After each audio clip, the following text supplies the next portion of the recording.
ఆరాధ్య 10వ భాగం. శ్రీనివాసరెడ్డి మొబైల్కి నాన్ స్టాప్ కాల్స్ వస్తూనే ఉన్నాయి. ఆయనంతటి బిజీ పర్సన్ అయ్యుండి కూడా ఏమాత్రం తొందరపడకుండా చాలా ఓర్పుగా కూర్చుని ఉన్నాడు. ఆయన ఏ టైంలో చేసేవి ఆ టైంలో చేయాలని బలంగా నమ్మే వ్యక్తి. ఇతరులకి ఏ కొద్దిపాటి మంచి చేసినా అది మనలో ఉండే శక్తిని ఇంకా రెట్టింపు చేస్తుందని భావించే వ్యక్తి. నిజానికి ఆయన ఆ టైంలో తప్పనిసరిగా హైదరాబాద్లో ఉండి తీరాలి. అర్జెంటుగా అటెండ్ అయ్యే పార్టీ మీటింగ్ ఒకటి ఉంది. మరి వాళ్ళని ఎలా మేనేజ్ చేశాడో తెలియదు, కానీ వాళ్ళ నుండి మళ్ళీ కాల్ రాలేదు. కళ్యాణమ్మ అంతవరకు మౌనంగా ఉన్నా ఆ క్షణం నుండి తన చురుకైన కళ్ళతో ప్రతిదీ పరిశీలనగా చూస్తుంది. వాళ్ళ బంధువుల్ని గమనిస్తుంది. భోజనాలయ్యాక ఎక్కడ వాళ్ళక్కడ వెళ్ళిపోయారు. పసుపు కొమ్ములు కొట్టాలని 9 మంది ముత్తైదువులు మాత్రం ఉన్నారు. వాళ్ళలో ఒక ఆవిడతో కళ్యాణమ్మ, పిల్ల తల్లి ఎందుకు ఏడ్చిందండి? ఈ సంబంధం ఇష్టం లేకనా? అనుమానం వచ్చి అడిగింది. ఇష్టం ఎందుకుండదు?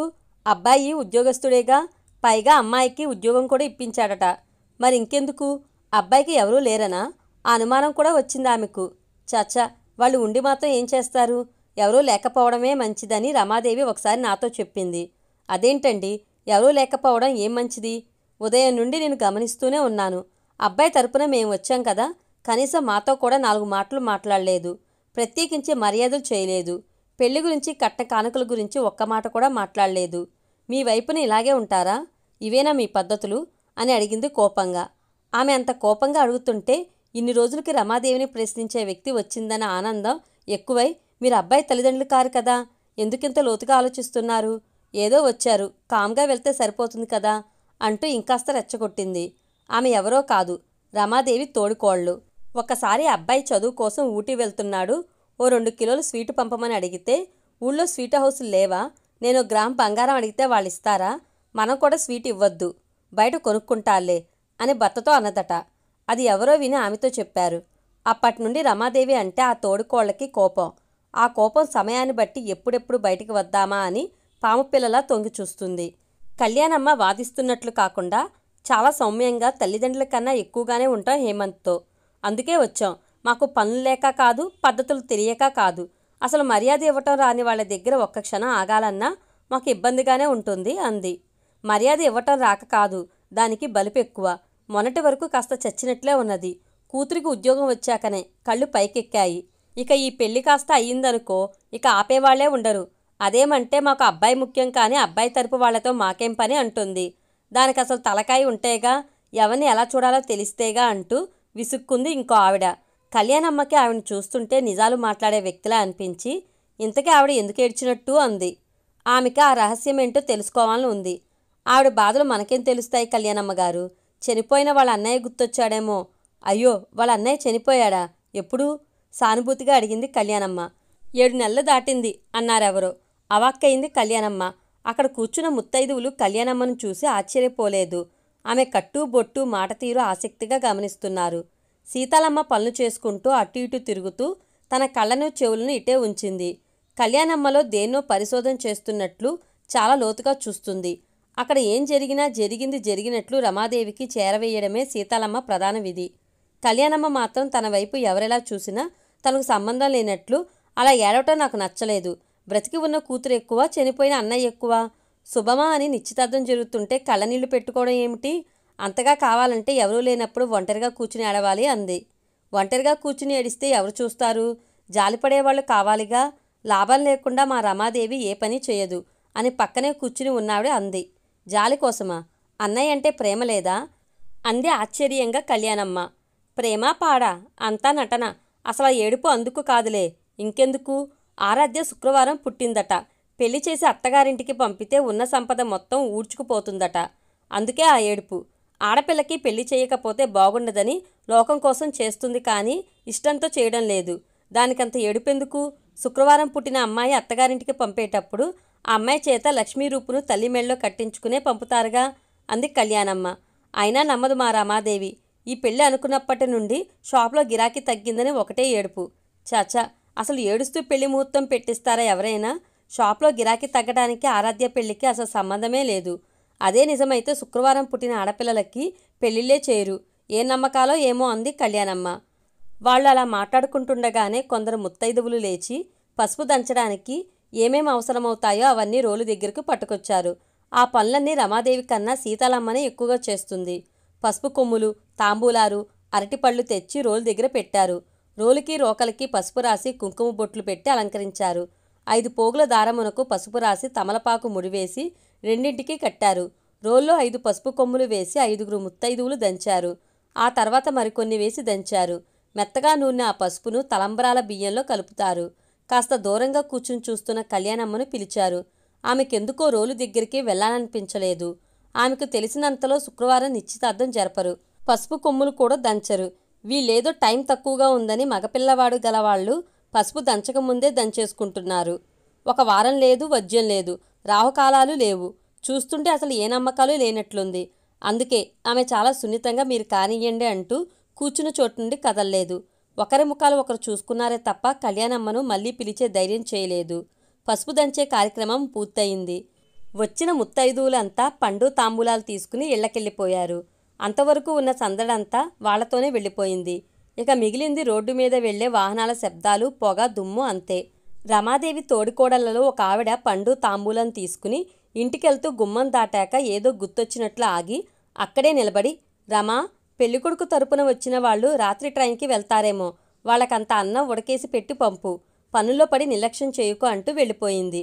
ఆ మాట కళ్యాణమ్మ, శ్రీనివాసరెడ్డి విన్నారు.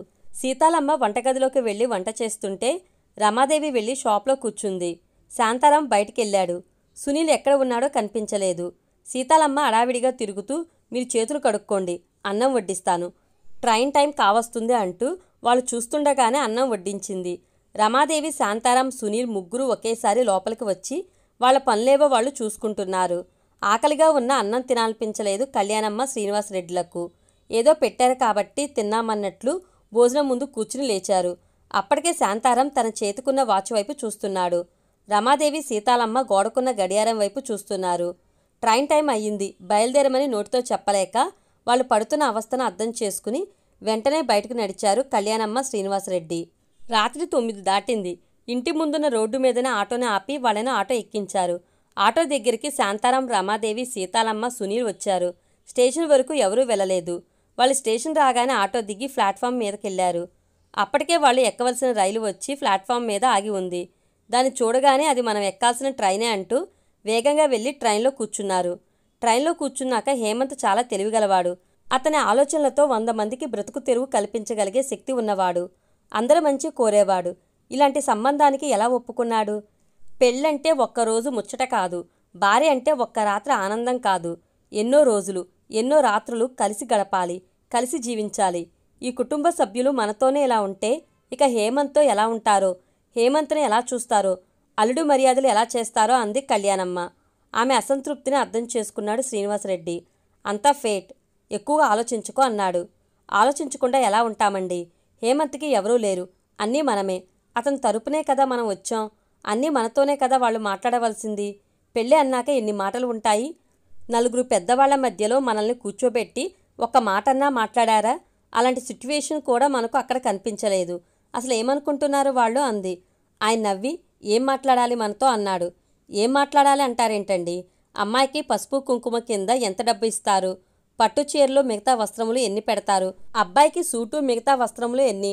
బంగారు, వెండి, మంచం, బీరువా, మిగతా వస్తువులు ఎన్ని? పెళ్లికి ఎంతమంది వస్తారు? కార్యానికి ఎంతమంది ఉంటారు? ఫోటోలు, వీడియో, వినోద కార్యక్రమాలు, ప్రధానమునకు వచ్చేవారు ఎంతమంది?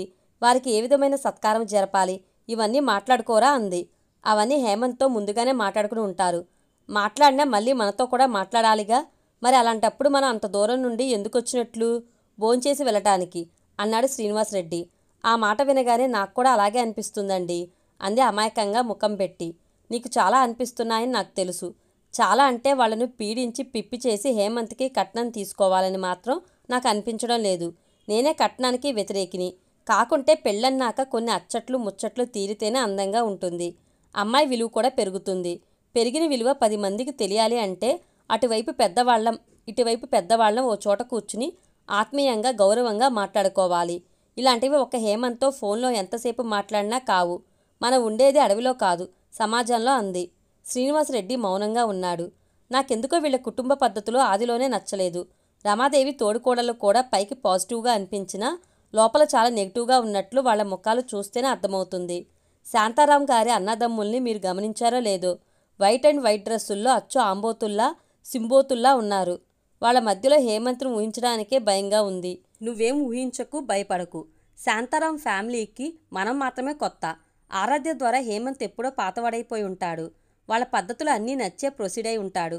అతనేం చిన్నపిల్లాడు కాదు, సాఫ్ట్వేర్ ఇంజనీర్. కొత్తగా ఏవేవో చెప్పి మన అభిప్రాయాలను అతని మీద రుద్ది అతన్ని డిస్టర్బ్ చేయకపోవడం మంచిది. పడుకో, నిద్ర పడుతుంది అన్నాడు శ్రీనివాసరెడ్డి. ఆమె పడుకుంది. భర్త మాట విని పడుకున్నా ఆమె ఆరాధ్య ఫ్యామిలీ గురించి ఆలోచిస్తూనే ఉంది. సరిగ్గా ఉదయం 7 గంటలకి వాళ్ళు హైదరాబాద్ స్టేషన్లో దిగారు.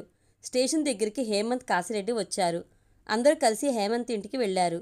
అక్కడ జరిగిన సంఘటనలో వాళ్ళకి నచ్చని అంశాలేవి హేమంత్తో, కాశీరెడ్డితో చెప్పకుండా జాగ్రత్త పడ్డారు కళ్యాణమ్మ, శ్రీనివాసరెడ్డి. చాలా ప్రశాంతంగా స్నానాలు చేశారు. హేమంత్ కొత్తగా కొన్న ఎల్సీడీ టీవీలో భక్తి ఛానల్ చూస్తూ కూర్చున్నారు. ఈ లోపల హేమంత్ బయటికెళ్ళి అందరికీ టిఫిన్ తీసుకొచ్చాడు. అందరూ కలిసి టిఫిన్ తింటూ హైదరాబాద్ ఎంత డెవలప్ అయిందో మాట్లాడుకున్నారు. మాటల మధ్యలో హేమంత్ కల్పించుకుని, మీ ప్రయాణ కబుర్లు చెప్పండా అంటే అన్నాడు. అతనికి అక్కడ జరిగిన సంగతులన్నీ తెలుసుకోవాలని ఉంది. ఏమున్నాయి హేమంత్, ట్రైన్లో వెళ్తూ నిద్రపోయాం, వస్తూ నిద్రపోయాం, అంతా హ్యాపీనే. జర్నీ కూడా మేము అనుకున్నంత హార్డ్గా ఏం లేదు అన్నారు. టిఫిన్ తినడం పూర్తయ్యాక శ్రీనివాసరెడ్డి ఇంటికి ఫోన్ చేయడంతో కారు వచ్చింది. డ్రైవర్ ఒకసారి లోపలికి వచ్చి శ్రీనివాసరెడ్డికి కనిపించి వెళ్ళాడు. నాకు సిటీలో పని ఉంది, కాల్స్ వస్తున్నాయి, మీరు మాట్లాడుతూ ఉండండి, నేను మళ్ళీ వచ్చి జాయిన్ అవుతాను అన్నాడు శ్రీనివాసరెడ్డి. కళ్యాణమ్మ అలాగే అంది. హేమంత్, కాశీరెడ్డి ఆయనతో పాటు కారు వరకు వెళ్లారు. ఆయన కారులో కూర్చుని వెళ్ళిపోగానే తిరిగి లోపలికి వచ్చారు. వాళ్ళు లోపలికి రాగానే, హేమంత్, నీ పెళ్లి డిసెంబర్ 5 బుధవారం ఉదయం 10 గంటలకి. ఆ ప్రకారం లగ్నపత్రిక రాసిచ్చారు, ఇదిగో, దీన్ని నీ దగ్గర ఉంచు అంటూ లగ్నపత్రికను హేమంత్ చేతికి ఇచ్చింది కళ్యాణమ్మ. అతను దాన్ని పట్టుకుని చూస్తూ కూర్చున్నాడు. నిన్న అనగా నవంబర్ 16 శుక్రవారం నిశ్చితార్థం జరిగింది కాబట్టి 18వ తేదీన మనం పసుపు దంచుకుని పెళ్లి పనులు ప్రారంభిద్దాం అంది. బేలగా చూస్తున్నాడే కానీ మాట్లాడలేదు హేమంత్. నువ్వు అలా చూడకురా, అన్నీ వాటంతట అవే జరిగిపోతాయి. భుజం తట్టాడు కాశీరెడ్డి. నాకెందుకో జీవితంలా లేదురా, ప్రతిదీ ఓ ప్రయోగంలా అనిపిస్తుంది. జీవితం అంటేనే ప్రయోగాలమయం హేమంత్. ఎన్ని ప్రయోగాలు చేస్తే జీవితం అంత మెరుగ్గా ఉంటుంది. అందులో ఈ పెళ్ళి అనేది అతి ముఖ్యమైనది. జీవితంలో ఒకసారి మాత్రమే చేసుకునేది. అందుకే మన తెలుగువారు దీన్ని చాలా సాంప్రదాయబద్ధంగా, శాస్త్రోక్తంగా చేసుకుంటారు అంది. నాకెవరు చేస్తారో ఆంటీ అని అనకుండా, ఆంటీ, మీరు ఆరాధ్య వాళ్ళ ఇంటికి వెళ్ళారు కదా, మిమ్మల్ని బాగా చూసుకున్నారా, గౌరవంగా సాగనంపారా అడిగాడు హేమంత్. ఓ, చాలా, ప్రతిదీ చక్కగా జరిపారు. 18వ తేదీ దాటాక వెంటనే పెళ్లి కార్డ్స్ నువ్వు, కాశీరెడ్డి వెళ్ళి కొట్టించండి. మొదటి కార్డు దేవుని గుళ్ళో పెట్టి ఆ తర్వాత ఆరాధ్య వాళ్ళ ఇంట్లో ఇచ్చి రావాలి. వాళ్ళు కూడా అలాగే చేస్తారు. మిగిలినవి మీ ఫ్రెండ్స్కి పంచుకోండి. 29న ఇక్కడ నీ ఇంట్లోంచి ప్రధానం సమర్థ సారే ఆడపిల్ల ఇంటికి చేరాలి అన్నట్లు ప్రధానంలోకి ఏదైనా బంగారు నగ పంపాలి అంది. అదంతసేపు మమ్మీ, ఆరాధ్యను తీసుకెళ్లి గంటలో తెస్తాడు హేమంత్ అన్నాడు కాశీరెడ్డి. అసలు ఈ పెళ్లికి సంబంధించిన బట్టలు కానీ, నగలు కానీ వాళ్ళు నువ్వు కలిసి షాపింగ్ చేయాల్సి ఉంటుంది. ఒకసారి వాళ్ళకి కాల్ చేసి కనుక్కో ఎప్పుడొస్తారో అంది. వాళ్ళు రామన్నారా ఆంటీ? అదేంటి అని ఆశ్చర్యపోతూ అడిగింది కళ్యాణమ్మ. వాళ్ళ షాపింగ్ వాళ్లే, మన షాపింగ్ మనమే చేసుకోవాలట. కాకుంటే మీరు చెప్పిన బంగారు నగ ఇక్కడ ఆరాధ్యను తీసుకెళ్లి సెలెక్ట్ చేసుకోమని చెప్దాం అన్నాడు. లోలోన ఆశ్చర్యపోతుంది కళ్యాణమ్మ.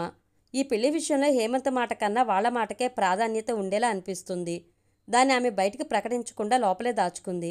ఆంటీ, ప్రధాన ఎవరితో పంపుదాం? మీరు అంకులేగా తీసుకెళ్లాల్సింది. మీరైతేనే బాగుంటుంది. మీకైతేనే వాళ్ళు మర్యాదలు ఘనంగా చేస్తారు అన్నాడు సంతోషంగా. ఎవరైతే ఏముంది హేమంత్, అప్పటికి ఎవరో ఒకరిని మా బంధువుల్లోనే చూద్దాంలే. పంపేదేదో ఘనంగా పంపుదాం, సరేనా అంటూ నవ్వింది. ఆమెకు మళ్ళీ ఆ ఊరు వెళ్ళడం ఇష్టం లేదు. సరే ఆంటీ అన్నాడు హేమంత్. అతనికి కళ్యాణమ్మ మనసులో ఏముందో తెలియదు. ప్రధానంలోకి ఏమేమి తీసుకెళ్లాలో మాట్లాడుకున్నారు. పెళ్లి జరిగాక రిసెప్షన్ ఏ ఫంక్షన్ హాల్లో పెట్టుకోవాలో మాట్లాడుకున్నారు. అంతలో శ్రీనివాసరెడ్డి వచ్చాడు. కళ్యాణమ్మను తీసుకెళ్లాడు. హేమంత్, కాశీరెడ్డి ఆఫీస్కెళ్లారు. హేమంత్ ఉండే ఇంట్లోనే పసుపు దంచి పెళ్లి పనులు మొదలుపెట్టారు. అందరికీ శుభలేఖలు పంచారు. నవంబర్ 29న ప్రధానం పంపాలని ఆరాధ్యను తీసుకుని కళ్యాణ్ జ్యువెలరీకి వెళ్లారు కళ్యాణమ్మ, హేమంత్, కాశీరెడ్డి. కళ్యాణమ్మ ఆరాధ్యను చూసి, అమ్మాయి నెమలి కంఠంతో, సింహం నడుముతో, చక్కటి భుజాలతో అద్భుతంగా సౌందర్యవంతంగా ఉంది కదా అని మనసులో అనుకుంటూ హేమంత్ భుజం తట్టింది. నీ ఎంపిక బాగుంది హేమంత్ అంది. గట్టిగా అనకండి ఆంటీ, వాళ్ళిచ్చే డబ్బుల్లో సగానికి సగం తగ్గించేస్తుంది. ఎంతిస్తున్నారేం? ఇంకా చెప్పలేదంటీ. ఎంతో ఇస్తారట. రోజూ ఫోన్లో మా అమ్మ నా కోసం 10 సంవత్సరాల నుండి కష్టపడి పోస్టాఫీసులో దాచిపెట్టిన డబ్బులన్నీ నాకే ఇస్తుందని చెప్తుంటుంది అన్నాడు. ఇస్తే ఇస్తారులే. అమ్మాయి బాపు బొమ్మకి జిరాక్స్లా ఉంది. అది చాలు నీకు. అవును, నీకు కట్నం తీసుకోవాలని ఉందా? చచ్చా, నాకు అలాంటి ఆలోచనే లేదు. వాళ్ళే ఇస్తామంటున్నారు. వద్దంటే నాకు మా వాళ్ళు ఇస్తుంటే మీరే చెడగొట్టారని ఆరాధ్య నాతో గొడవ పెట్టుకోగలదు. అసలే రాక్షసి. అందుకే నేను సైలెంట్ అయిపోయాను అన్నాడు నవ్వుతూ. హేమంత్ చెప్పేది విని కళ్యాణమ్మ కూడా నవ్వింది. వాళ్ళు చాలా హ్యాపీగా ఉన్నారు. ఆరాధ్య కాస్త దూరంగా కూర్చుని నగల డిజైన్లు చూస్తుంది. ఆ షాప్లో రకరకాల డిజైన్లు ఉన్నాయి. వాటిని మెడలో అలంకరించుకుని అద్దంలో చూసుకుంది ఆరాధ్య. ఆరాధనగా ఆమెనే చూస్తూ నిలబడ్డాడు హేమంత్. పక్కనే కాశీరెడ్డి కూడా చూస్తున్నాడు. కళ్యాణమ్మలో ఆరాధ్యను చూస్తున్న కొద్దీ ముచ్చట పెరిగిపోతుంది. ఇలాంటి అమ్మాయి కాశీరెడ్డికి కూడా దొరికితే బాగుండని మనసులో అనుకుంటుంది. పెళ్లికి రెడీగా ఉన్న కొడుకులు ఉంటే ఏ తల్లి అయినా అలాగే అనుకుంటుంది.